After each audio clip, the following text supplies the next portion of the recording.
السلام علیکم، میں ہوں مسز خان اور آپ دیکھ رہے ہیں hot link news HD TV۔ آئیے لیے چلتے ہیں آپ کو آج کی تازہ خبر کی طرف۔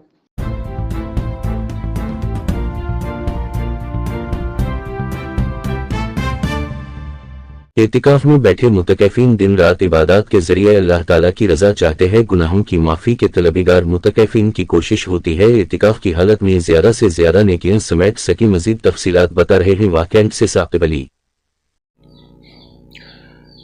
واقعینٹ کے علاقے ایسی و فیضان مدینہ میں بھی رمضان المبارک کے آخری عشرے میں اللہ تعالیٰ کا مہمان بننے کے لیے لاتعداد افراد اعتکاف بیٹھ کے رمضان المبارک میں اعتکاف بیٹھنا نبی کریم صلی اللہ علیہ وآلہ وسلم کی سنت ہے۔ اعتکاف کا مقصد اور روح صرف اللہ کے ساتھ تعلق قائم کرنا ہے۔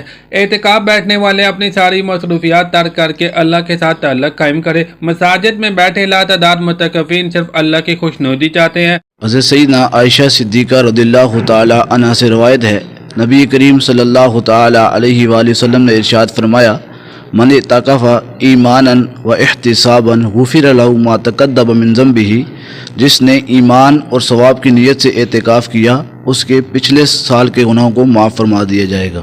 الحمدللہ یہاں پر فیضان مدینہ ایسیوا میں کثیر عاشقان رسول آئے ہوئے ہیں۔